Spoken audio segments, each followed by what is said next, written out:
Hey everyone, and welcome back for another deep dive. This time, we're taking a look at something a little different. Okay.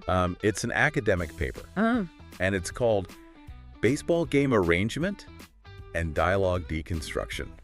So, I know. interesting. It sounds a little dry, Yeah. maybe a little out there, Yeah. but trust me on this one, okay? Okay. We're going to uncover some really yeah. fascinating stuff about how we use language, so stick Yeah. with us. Basically, we're going to look at how much meaning is packed into even the most ordinary, everyday conversations. Yeah. And we're going to use this baseball Okay. conversation as our example. Sounds good.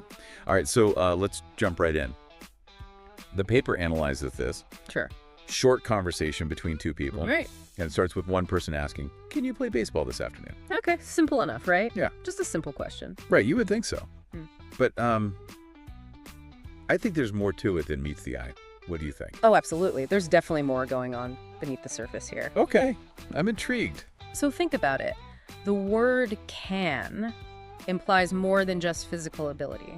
It's also asking about the person's willingness and availability to play. Oh, that's a good point. Right. It's like a subtle way of checking their schedule and their interest all in one word.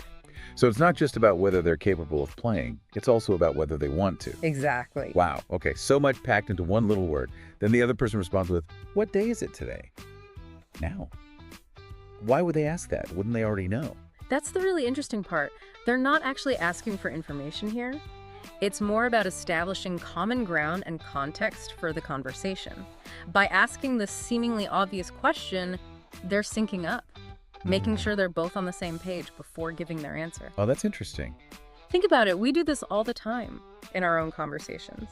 Like when you're about to ask for a favor, you might start by mentioning how busy you've been Yeah. to kind of set the stage. Right, to give context. Exactly. You're creating a shared understanding before you even make the request. That makes a lot of sense. So in this baseball conversation, by asking, "What day is it today?"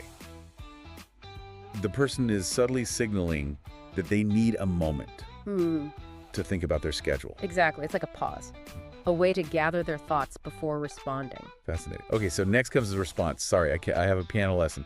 Seems like a straightforward excuse, but I'm guessing there's more to unpack here. You bet. It's not just an excuse, it's a subtle form of negotiation. Oh, so They're politely asserting a prior commitment, a reason why they can't play baseball this afternoon. I see. But they're doing it in a way that avoids direct confrontation. That's true.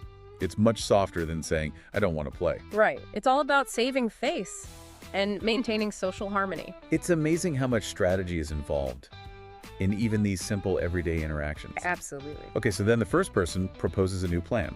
Let's play on Friday. How does this fit into the bigger picture of the conversation? This is where we see a shift in the language.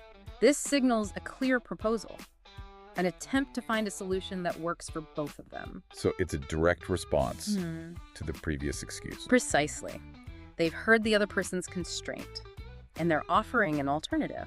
It's like a little negotiation happening right there. Exactly. And the paper calls this the proposal stage, a crucial part of any successful communication.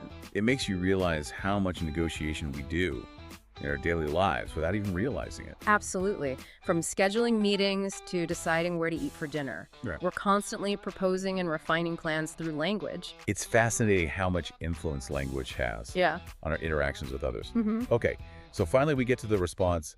Sounds good. Seems like a pretty basic agreement, but I bet there's more to it. There's always more to it. It's not just agreement. It's acceptance and confirmation. It closes the loop on the entire communication process. Sounds good means they've understood the proposal, they agree to it, and they're committing to the plan. All that in just 2 words. Exactly. It's incredibly efficient. So we started with a seemingly simple question about playing baseball. And look where we ended up. We uncovered this whole hidden world of negotiation strategy and subtle linguistic cues.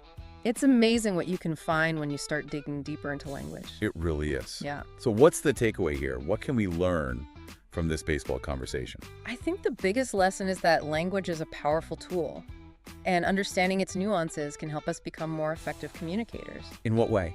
It's about paying attention not just to what's being said, but also to how it's being said. The subtle cues, the word choices, the tone of voice, all of these things contribute to the meaning. So it's not just about the words themselves, it's about the whole package. Exactly. And once you start to see these patterns, You'll be amazed at how much more you understand about the people you're interacting with. This has been so insightful. It's definitely given me a lot to think about. I'm glad to hear that. What about you? What are some of the hidden meanings you've noticed in your own conversations? Let us know in the comments below. I'd love to hear what you all come up with.